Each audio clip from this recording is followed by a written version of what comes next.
নমস্কার বন্ধুরা, সাধনা রান্নাঘরে আপনাদের সকলকে স্বাগত।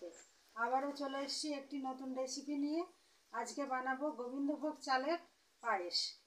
বাইরে ঝমঝম করে বৃষ্টি হচ্ছে, এই কদিন ধরেই একটু ভাবছি যে একটু মিষ্টি কিছু বানাই, তাই ভাবলাম আজকে পায়েস বানিয়ে নিই। এই গোবিন্দভোগ চালের পায়েস পুজো বা যে কোনো অনুষ্ঠান, জন্মদিনের অনুষ্ঠানে বানানো হয়, আর এটা বিভিন্নভাবে বানানো হয়। আজকে আমি কিভাবে বানাচ্ছি আপনারা দেখুন, আর ভালো লাগবে নিশ্চয়ই। আর ভালো লাগলে একটা লাইক করবেন, কমেন্ট করবেন, আর সাবস্ক্রাইব করে পাশে থাকবেন। আর আত্মীয় বন্ধু বান্ধবের মাধ্যমে আমার এই রেসিপিগুলো একটু শেয়ার করে দেবেন। তাহলে চলুন আজকে বানাই গোবিন্দভোগ। বন্ধুরা, আমি একটা হাঁড়ি বসিয়ে দিলাম আর দিয়ে দিচ্ছি সামান্য একটু জল, যাতে দুধ দিলে হাঁড়ির তলায় না লেগে যায়, তাই সামান্য একটু জল দিয়ে দিলাম। আর দিয়ে দিচ্ছি 1 লিটার দুধ।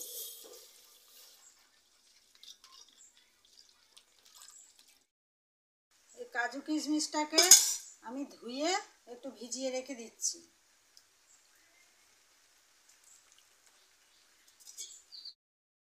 আর এতে গোবিন্দভোগ চাল আছে 100 গ্রাম, এটাও আমি একবার ধুয়ে নেবো, না বারবার ধুলে গন্ধ চলে যাবে, একবার ধোবো।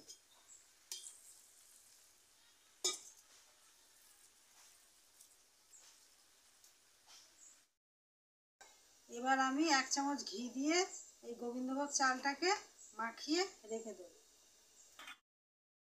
বন্ধুরা, আমি 1 কিলো দুধে 100 গ্রাম চাল নিয়েছি। এই চালটাকে আবার মাখিয়ে রাখছি।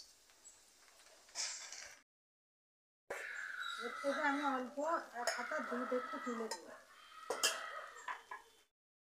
বন্ধুরা, এতে 100 দুধ আছে, এর থেকে হাফ দুধ আমি একটু গুলে নেব। দুধ ভালোভাবে ফুটিয়ে নিয়েছি। এবার আমি এই ঘি মাখা চালগুলো, গোবিন্দভোগ চালগুলো দিয়ে দিলাম। 2টো তেজপাতা দিয়ে দিলাম, দিয়ে আমি ভালো করে একটু নেড়ে দিচ্ছি। আর বন্ধুরা, দুধ ফুটে ঘন হয়ে এসছে। এবারে আমি গুলে রাখা দুধটা এবারে একটু দিয়ে দিচ্ছি। ভালো করে এবার একটু আমি নেড়ে। বন্ধুরা, মাঝে মাঝে এই পায়েস ভালো করে নেড়ে দিতে হবে, যাতে তলায় না লেগে যায়। বন্ধুরা, দিয়ে দিচ্ছি এবার একটু লবণ, আর দিয়ে দিচ্ছি আমি এই মিছরি। 200 গ্রাম মিছরি আছে। বন্ধুরা, আমি একটা বাটিতে ঘি দিয়েছি, আর এই ভিজিয়ে রাখা কাজু কিশমিশটা ভেজে নেব।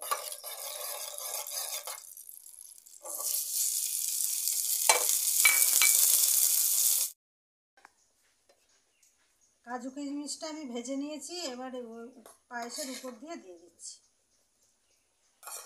বন্ধুরা, এটা শেষে দিলাম কেন, অনেক সময় আগে দিলে কিশমিশ তো দুধটা কেটে যাওয়া। বন্ধুরা দেখুন, আমার পায়েস একদম হয়ে গেছে। এবার আমি নামিয়ে দেবো। বন্ধুরা দেখুন, আমার পায়েস কত সুন্দর হয়েছে। এখন গরম আছে বলে একটু হালকা হালকা আমি নামিয়েছি, এটা কিন্তু একদম বসে যাবে। বন্ধুরা, আজকের মতো রেসিপি এই পর্যন্ত। আগামীকাল আবার দেখা হবে। আপনারা সবাই সুস্থ থাকবেন, ভালো থাকবেন। নমস্কার।